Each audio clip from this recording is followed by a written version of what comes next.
Welcome दोस्तों, आप सभी का स्वागत है कार्यक्रम बैक टू नेचर में। मैं हूं आपके साथ नम्रता। दर्शकों, आज के इस कार्यक्रम में हम आपको मिलवाने वाले हैं एक ऐसे डॉक्टर से जिन्होंने अपने जीवन के 57 इयर्स नेचुरल हीलिंग और वेलनेस को समर्पित कर दिए। जी हाँ, इनका नाम है doctor S N Pandey ji, जिन्होंने अपनी लाइफ के 27 साल CCRYN यानी कि central council for research in yoga and naturopathy, ministry of Ayush में दिए। इसके बाद भी उन्होंने रिसर्च, एजुकेशन और कई सारे डिपार्टमेंट्स में कार्य किया।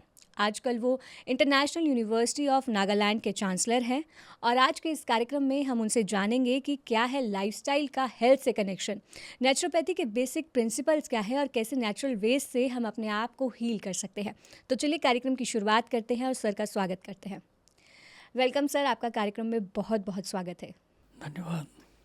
सर, आपका जो 57 इयर्स का सफ़र है वो काफ़ी इंस्पायरिंग रहा है नेचुरोपैथी की फ़ील्ड में। आपने रिसर्च, एजुकेशन और हेल्थ में काफ़ी काम किया है और सर लाइफस्टाइल प्रिवेंशन में भी आपका काम काफ़ी पायनियरिंग रहा है। तो सर मेरा सबसे पहला क्वेश्चन यही है कि आज के समय में जब लोग हर बीमारी में दवाई खा लेते हैं, तो ऐसे में लाइफस्टाइल प्रिवेंशन कितना रेलेवेंट है? कैसे हम लाइफस्टाइल प्रिवेंशन को अपनी लाइफ में ऐड कर सकते हैं? क्या आप सिंपल टर्म्स में हमारी ऑडियंस को समझा सकते हैं कि लाइफस्टाइल प्रिवेंशन आखिर है क्या और कैसे इसका हेल्थ और हीलिंग से कनेक्शन है? अगर हम ठीक ठीक जीना सीख लें तो मेरे ख्याल में बीमार पड़ने का कोई कारण नहीं है। हम लोग क्या करते हैं कि जब सोना हो तो जागते हैं, जागना हो सोते हैं, भूख नहीं हो तो खाते हैं, भूख हो खाते नहीं।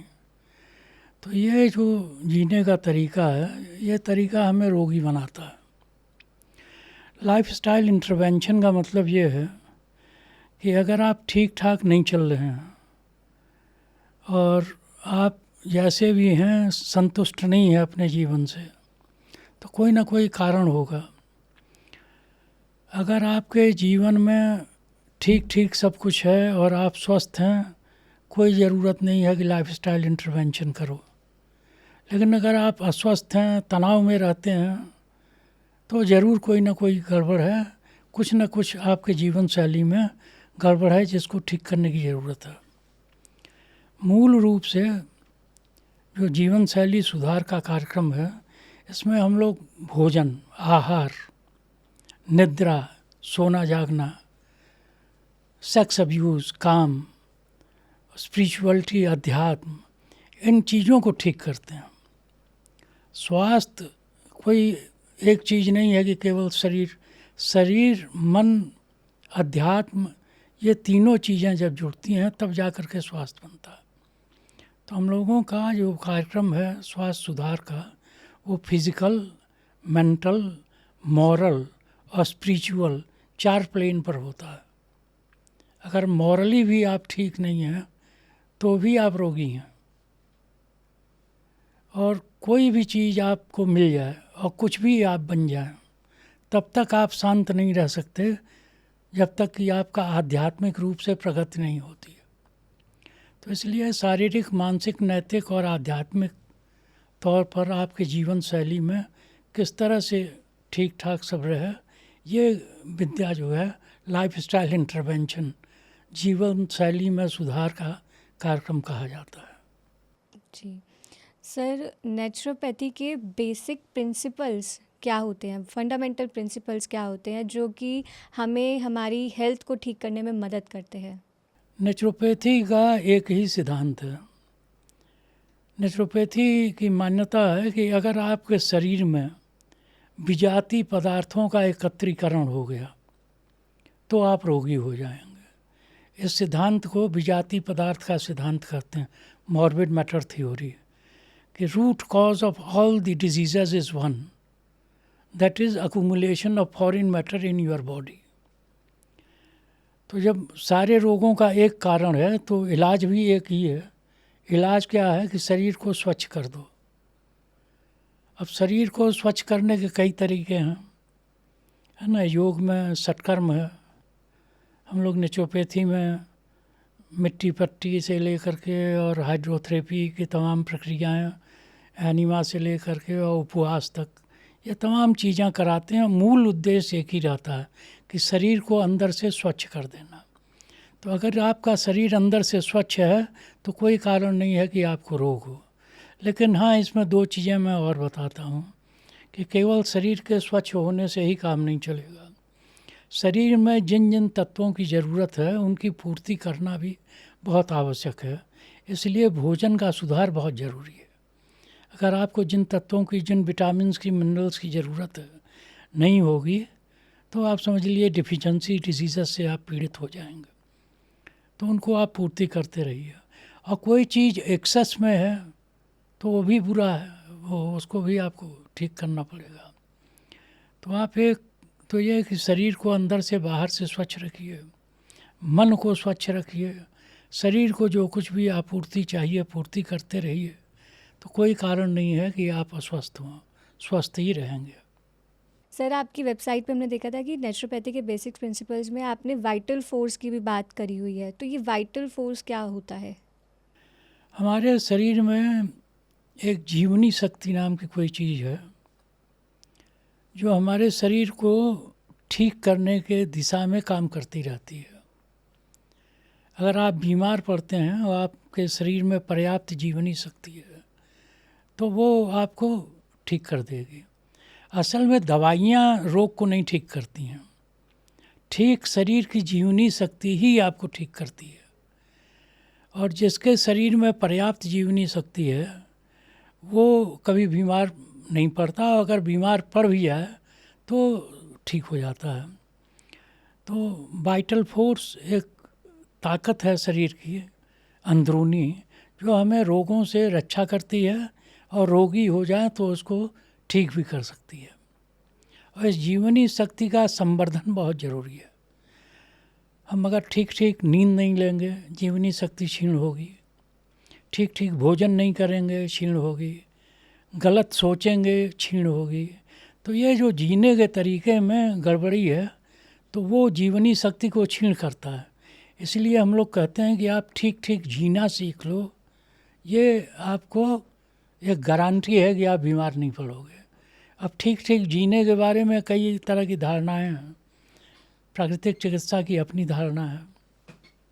जी सर, अभी तक आपने अपने 57 इयर्स के एक्सपीरियंस में काफ़ी पेशेंट्स के साथ काम किया होगा, फिज़िकली, मेंटली, या फिर जिस तरीके से भी उनको बीमारी हो, हर तरीके के पेशेंट्स के साथ आपने काम किया होगा। तो सर, ऐसे में आप बार बार ये मेंशन करते हैं लॉ ऑफ डुअल इफ़ेक्ट, तो ये लॉ ऑफ डुअल इफ़ेक्ट का क्या मतलब है? नहीं, लॉ ऑफ डुअल इफेक्ट वो हम लोग जब इलाज करते हैं किसी को, प्राकृतिक चिकित्सा में बिना दवाइयों के इलाज होता है। हवा, पानी, मिट्टी, अग्नि, आकाश, ये 5 तत्व हैं जिनको महाभूत कहते हैं हिंदी में। इन 5 महाभूतों से हमारा पूरा शरीर बना है। ये प्रकृति में जितनी भी चीज़ें आपको नज़र आती हैं ये सारी 5 महाभूतों से बनी हुई हैं। तो क्योंकि हमारा शरीर 5 महाभूतों से बना है, इन्हीं से इलाज का नाम प्राकृतिक चिकित्सा है। ये एक भारतीय सिंपल सी डेफिनेशन है नेचुरोपैथी की। तो हवा, पानी, मिट्टी, अग्नि, आकाश, इनसे इलाज करते हैं। तो जब इलाज करते हैं, मान लीजिए कि आप पानी से इलाज कर रहे हैं, तो जब पानी का इलाज करेंगे और ठंडा पानी किसी शरीर पर लगाएंगे तो तत्काल क्या होगा कि आपके जितने भी ब्लड वेसल्स हैं स्किन पर वो सारे कॉन्स्ट्रिक्ट हो जाएंगे। ठंडापन, कोल्ड, ये कॉन्स्ट्रिक्ट करता है, सिकुड़न आती है। और गर्म आप पानी अगर लगा दें शरीर पर या त्वचा पर, किसी थैली से आप गर्म सेक करते हैं तो ब्लड वेसल्स रिलैक्स करती हैं। तो ये ठंडा पानी आपने लगाया, तत्काल तो क्या होगा कि ब्लड वेसल्स कॉन्स्ट्रिक्ट करेंगे, लेकिन जब आप उसको हटा देंगे थोड़ी देर में जितना कॉन्स्ट्रिक्शन है वो रिलैक्स होगा। तो प्राइमरी इफेक्ट ये हुआ कि आपने कोल्ड का एप्लीकेशन दिया और शरीर पर कॉन्स्ट्रिक्शन हुआ, और लॉन्ग लास्टिंग इफेक्ट उसके बाद आता है। पानी का इलाज ख़त्म हुआ तो फिर वो ब्लड वेसल्स कॉन्स्ट्रिक्ट जो हुई थी वो रिलैक्स करेंगे, वहाँ खून का दौरान बढ़ जाएगा, गर्मी बढ़ जाएगी, और वो काफ़ी देर तक वैसे ही खून का दौरान बढ़ा रहेगा। तो वो सेकेंडरी इफेक्ट हुआ। तो किसी भी एप्लीकेशन का 2 इफेक्ट होता है, एक तो प्राइमरी इफेक्ट है और दूसरा सेकेंडरी इफेक्ट है। सेकेंडरी इफेक्ट प्राइमरी इफेक्ट के बिल्कुल उल्टा होता है और लास्टिंग होता है। प्राइमरी इफेक्ट जो है वो थोड़ी देर का होता है। ये एक नियम है जो इलाज में हम काम में लाते हैं, तो इसको कहते हैं लॉ ऑफ डुअल इफेक्ट। ये इलाज का एक नियम है, ख़ास तौर पर हाइड्रोथेरेपी में लॉ ऑफ डुअल इफेक्ट का ज्ञान बड़ा काम आता है इलाज करने में मरीजों को। सर कोई आप केस स्टडीज शेयर कर सकते हैं हमारे साथ जिस पे आपने ये डुअल इफेक्ट का एक्सपेरिमेंट किया हो? नहीं, ये तो रोज़ हम लोग जो भी किसी भी इलाज में जब भी उतरते हैं तो इलाज या तो ठंडे से करते हैं या गर्म से करते हैं। तो ये तो हमारे दैनिक प्रक्रिया में रोज़ है। किसी भी मरीज़ को जब इलाज करेंगे तो ये लॉ ऑफ डुअल इफेक्ट का ध्यान हमारे दिमाग में रहता ही है। हम उसके शरीर में किस तरह की फिजियोलॉजिकल इफेक्ट इंड्यूस करना चाहते हैं किसी भी मरीज के, तो उसी अनुसार हम या तो कोल्ड एप्लीकेशन देते हैं या हॉट एप्लीकेशन देते हैं, और कितना देर देना है ये सब डिटरमिन होता है। अगर किसी भी एप्लीकेशन को आप प्रोलॉन्ग पीरियड तक दे दें तो फिर वही स्टे कर जाएगा, रिएक्शन नहीं होगा। तो हम लोग कोशिश ये करते हैं कि भाई रिएक्शन कैसा हो और जैसा हम चाहते हैं उस तरह का हो। तो जैसा रोगी है, जिस तरह की बीमारी है, जिस तरह का उसके शरीर की बनावट है, उस हिसाब से समय डिटरमिन करते हैं कि इसको 5 मिनट की पट्टी देना है कि 15 मिनट की पट्टी देना है। कोई पहलवान है या दुबला पतला आदमी है, उस हिसाब से सब। तो ये लॉ ऑफ डुअल इफेक्ट वहाँ काम आता है। ओके सर, आपकी वेबसाइट पे हमने ये भी देखा था कि disease is the violation of nature's law, तो सर इसका क्या मतलब है? देखिए, प्रकृति में 2 नियम हैं। एक तो नियम ये है कि जो भी चीज़ पैदा हुई है वो बड़ी होगी। छोटा बच्चा होता है, माँ के गर्भ में आता है, उसके बाद पैदा होता है और थोड़े दिन में आप देखो बड़ा हो जाता है, जवान हो जाता है। और फिर बढ़ते बढ़ते एक स्टेज आता है, जैसे हम लोगों की दांत टूट जाएगा, आँख कमज़ोर हो जाएंगी, है ना, बॉडी मास कम होने लगेगा और एक दिन वो डिस्ट्रॉय हो जाता है, ख़त्म हो जाता है। तो ये 2 नियम प्रकृति में ऑपरेट करते हैं।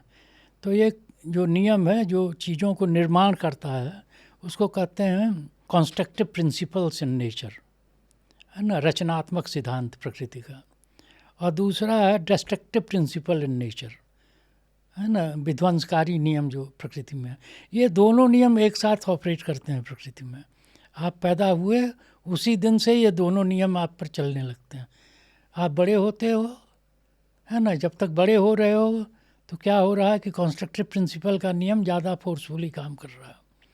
40-50 के बाद, 45 के बाद फिर घटना शुरू हो जाता है, फिर वो डिस्ट्रक्टिव प्रिंसिपल काम करने लगता है और एक दिन आता है कि आप बोन मास रिडक्शन होते होते और मर जाते हो।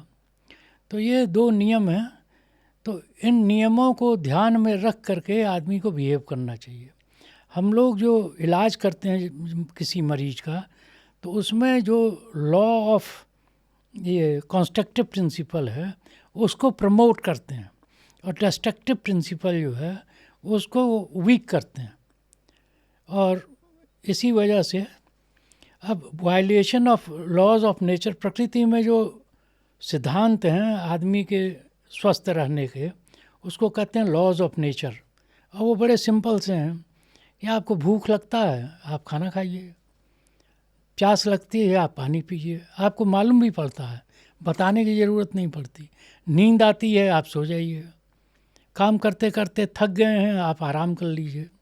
तो ये सीधे नियम हैं ये प्रकृति के कि ये हो तो ये करना चाहिए और हर एक को मालूम रहता है, आदमी को भी जानवर को भी।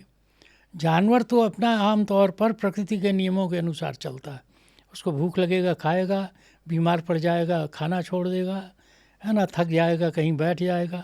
हम लोग ऐसा नहीं करते। हम अक्सर क्या करते हैं कि जब खाएंगे भी तो भूख जितना उससे ज़्यादा खा लेंगे, है ना, भूख नहीं है तो भी खा लेंगे, और भूख है लेकिन कोई हमारी अर्जेंसी में काम है तो अपना खाना स्किप कर देंगे। रात को ठीक से सोएंगे नहीं, दिन में जागना चाहिए, रात को सोना चाहिए, लेकिन हम रात में जागेंगे दिन में सोएंगे। अब तो उल्टा ही सब चल रहा है। तो ये जो प्रकृति के नियमों का उल्लंघन है, ये आस्ते आस्ते शरीर में जो जीवनी शक्ति है उसको छीन करता जाता है। और जैसे जैसे जीवनी शक्ति छीन होगी, आपके शरीर के अंदर जितने भी अंग हैं वो ठीक ठीक काम करना बंद कर देंगे, कमज़ोर पड़ने लगेंगे। और वो जब ठीक ठीक काम करना बंद कर देंगे, शरीर में विजातीय पदार्थों का जमाव शुरू हो जाएगा, क्योंकि निष्कासन कम हो जाएगा और फिर आप रोगी हो जाएंगे। तो प्रकृति के नियमों का उल्लंघन ही रोग का मूल कारण है।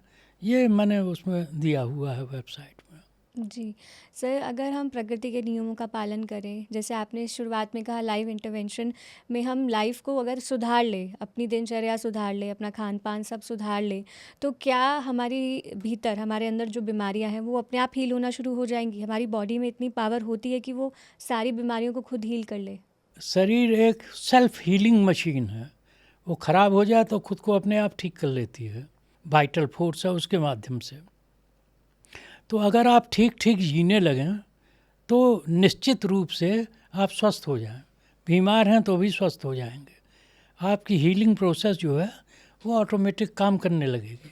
हम लोग आमतौर पर शरीर के जो हीलिंग फोर्सेस हैं उसको काम करने ही नहीं देते। कुछ हुआ दवा ले लेंगे, है ना, थोड़ा सा बुखार आया, बुखार जो आता है वो भी कभी कभी क्या, आम तौर पर जो बुखार है वो आपको ठीक करने के लिए ही होता है। बहुत सारी चीज़ें जो शरीर से एक नॉर्मल टेम्परेचर में नहीं निकल सकती, वो निकल जाती हैं आपका टेम्परेचर जब बढ़ जाता है। डायरिया हो गया, बुखार हो गया, ये जितने भी एक्यूट फॉर्म ऑफ डिजीज़ हैं, इनको हम मानते हैं कि ये इसलिए हो जाती हैं कि शरीर को स्वच्छ करना है उनको, और उसको आप कोऑपरेट करें, उसकी पूरी प्रक्रिया को कंट्रोल में रखे रहें और चलने दें, तो आप देखेंगे कि आपका शरीर स्वच्छ भी हो गया और आप स्वस्थ भी हो गए और फिर जल्दी बीमार भी नहीं पड़ेंगे। और दवा के माध्यम से जो लोग सप्रेशन करते रहते हैं वो अक्सर बीमार ही रहते हैं, अक्सर उनको कोई ना कोई परेशानी होगी। और ठीक ठीक अगर उन्होंने एक्यूट डिजीज़ का इलाज नहीं किया तो वही क्रॉनिक फॉर्म ऑफ डिजीज़ बन जाती हैं। तो ये जीवनी शक्ति के ऊपर निर्भर करके आदमी को चलना चाहिए। सर, जैसे हमने अब अगर अपनी लाइफस्टाइल में चेंज करना हो तो सबसे मेजर चीज़ हमें अपनी लाइफ में क्या चेंज करनी चाहिए? मतलब आपके अकॉर्डिंग हम अपनी लाइफ में ये बदलाव कर लेंगे तो हमारी लाइफ बिल्कुल ट्रांसफॉर्म हो जाएगी, ऐसी कौन सी चीज़ है? नहीं, कोई एक चीज़ नहीं है। लाइफ स्टाइल के बारे में, जैसे आप जीती हैं ये आपका लाइफ स्टाइल है। मैं जैसा जीता हूँ ये मेरा लाइफ स्टाइल है। दूसरा कोई जीता है जैसा वो उसका लाइफ स्टाइल है। देखना ये होता है कि वो जो लाइफ स्टाइल आप जी रही हैं या कोई जी रहा है वो उसको लाभ पहुंचा रहा है या हानि पहुंचा रहा है। अगर लाभ पहुंचा रहा है, वो बिल्कुल स्वस्थ है, शक्तिशाली है, ठीक से काम कर रहा है, ठीक से सोता है, जागता है, तो उसको कोई चेंज करने की ज़रूरत नहीं है। अगर उसको ऐसा नहीं हो रहा है, कोई ना कोई कमी महसूस कर रहा है, तब हम लोग इन्वेस्टिगेट करते हैं कि ये इसने क्या गड़बड़ी किया है जिसकी वजह से इसको ठीक नहीं हो रहा है। या तो सोने जागने, दिल्ली में आम तौर पर सोने की बहुत ज़्यादा लोग अनियमितता करते हैं, और सोने को लेकर के जो आदमी को 7 घंटे के लगभग सोना चाहिए, सोते ही नहीं। महिलाएं ख़ास तौर पर, ज़्यादातर मरीज़ मेरे पास जो आती हैं, मैं देखता हूँ कोई 4 घंटा सो रहा है, कोई 5 घंटा। खुद भी नौकरी करती हैं, हस्बैंड भी नौकरी करता है, बच्चे पढ़ने जाते हैं, घर में बुजुर्ग हैं, तो उनकी जो है ड्यूटी कई फोल्ड में है। ऐसा नहीं कि केवल दफ्तर गए और काम किया ख़त्म हो गया, उनको बच्चों को भी केयर करना है, तो वो सो ही नहीं पाती हैं। और न सोने की वजह से उनको तमाम तरह के न्यूरोलॉजिकल ये डिजीज़, तो उनका सोना हम लोग ठीक कर देते हैं। कई लोग ठीक ठीक खाते नहीं, तो उनका खाना ठीक कर देते हैं। कई लोग कई चीज़ों का अब्यूज़ करते हैं, है ना, ड्रग का, अल्कोहल का, तो वो हम लोग ठीक करते हैं। वो इन्वेस्टिगेट करना पड़ता है कि क्या क्या चीज़ें किसमें ठीक करने की ज़रूरत है। कई लोग ठीक ठीक सोचते नहीं, तो उनका सोच ठीक करना पड़ता है। तो ये एक अपने आप में लंबा चौड़ा विज्ञान है, कोई एक चीज़ नहीं है। वो पूरा, जब कोई आता है हमारे पास लाइफ स्टाइल इंटरवेंशन के लिए, तो हम A to Z पूरा उसका दिनचर्या, उसका बैकग्राउंड और सारी चीज़ें जांचने के बाद फिर उसको सुझाव देते हैं। किसी के जीवन में सुधार करना आसान काम नहीं है, इसके लिए पूरी ट्रेनिंग चाहिए। जी। सर, जैसे आपने बोला कि आप पूरा बैकग्राउंड देखते हैं, उसके बाद सजेस्ट करते हैं कि कैसे करना है। लेकिन अगर आइडियली देखा जाए कि हर पर्सन का शेड्यूल जो है वो इस तरीके का होना चाहिए, इस समय उठना, इस समय खाना, ये चीज़ें हमें इनटेक करनी चाहिए, ये चीज़ें अवॉइड करनी चाहिए, उस अकॉर्डिंग अगर आप शेड्यूल बता सकें हमारे दर्शकों को, तो उनके लिए काफ़ी बेनिफिशियल होगा। देखिए, बहुत आइडियल तो ये है कि आप सही टाइम पर भोजन करें और सही आहार लें। नंबर 1, रात को सोने का टाइम है, आप समय से सोएं और समय से जागें, और ये ध्यान रखें कि 7 घंटे का नींद, 7 साढ़े 7 घंटे का आपको पूरी हो जाए। सर, वो समय क्या होना चाहिए? नींद के बारे में जो भी अध्ययन हैं वो ये बताते हैं कि 2 hours sleep before midnight is better than 4 hours sleep after midnight. रात को 12 बजे से 2 घंटे पहले का जो सोना है, रात को 12 बजे के बाद 4 घंटे के सोने से ज़्यादा फ़ायदेमंद है क्वालिटेटिवली। तो कोशिश ये करिए कि जल्दी सो जाएं, 10 बजे सो जाएं, और 7 घंटे आपको सोना है। तो 7 घंटे सोना है तो अगर आप 10 बजे सोएंगी तो आराम से 5 बजे तक उठ सकती हैं, है ना, और वो आपको अच्छा नींद होगा। अगर आपको बिना अलार्म लगाए हुए और समय पर जग जाती हैं और सो करके उठती हैं और फ्रेश लगता है आपका शरीर, तो समझिए कि आपकी नींद ठीक रही है। तो 7 घंटे सोइए, जितना जल्दी हो सके उतना सो जाइए, और सुबह जल्दी उठिए। सूरज उगने से पहले उठ जाना चाहिए और सूरज का स्वागत करना चाहिए। जी सर, खाना किस समय का और कैसा आहार होना चाहिए? तो अगर आप शाकाहारी भोजन लेते हैं तो आपके लिए ज़्यादा लाभप्रद है। लेकिन लोग कहते हैं कि मांसाहार में प्रोटीन वगैरह ज़्यादा रहता है और प्रोटीन के लिए वो बहुत अच्छा है, वो अपने कुतर्क देते हैं। लेकिन मैं फिर दोहराता हूँ कि शाकाहार आदमी के बनावट के अनुसार ज़्यादा अनुकूल है और ज़्यादा आपको लाभप्रद सिद्ध होगा। भगवान श्री कृष्ण ने गीता में 3 तरह के आहार का वर्णन किया है: तामसिक आहार, राजसिक आहार और सात्विक आहार। हम लोग भी ये प्रयास करते हैं कि व्यक्ति को सात्विक आहार दें। सात्विक आहार से व्यक्ति का सोच ठीक रहता है, उसका शरीर ठीक रहता है, हल्का रहता है और ज़्यादा लाभकर। अब इस पर अगर आप प्रश्न पूछेंगे तो मेरे ख्याल में बड़ा लंबा एक्सप्लेनेशन है इसका। जी सर, बेसिकली यही है कि हमें टाइम से सोना है, टाइम से उठना है, अपने आहार में परिवर्तन लाना है, अगर मांसाहार है तो शाकाहार होना है, और सात्विक आहार का हमें सेवन करना है। तो हमारी जो बीमारियां हैं वो बढ़ने की जगह कम होंगी, और जो हैं भी वो भी खुद ब खुद हमारी बॉडी हील कर लेगी। साथ में एक चीज़ और कि सोच भी ठीक रखना है। हम जिस तरह से सोचते हैं उसी तरह के बन जाते हैं, है ना। तो हमारी सोच ठीक हो, ये भी बहुत ज़रूरी है। इसीलिए जो लोग योग का अभ्यास करते हैं तो उनको मैं कहता हूँ कि भाई योग का अभ्यास आप यम नियमों से शुरू करो।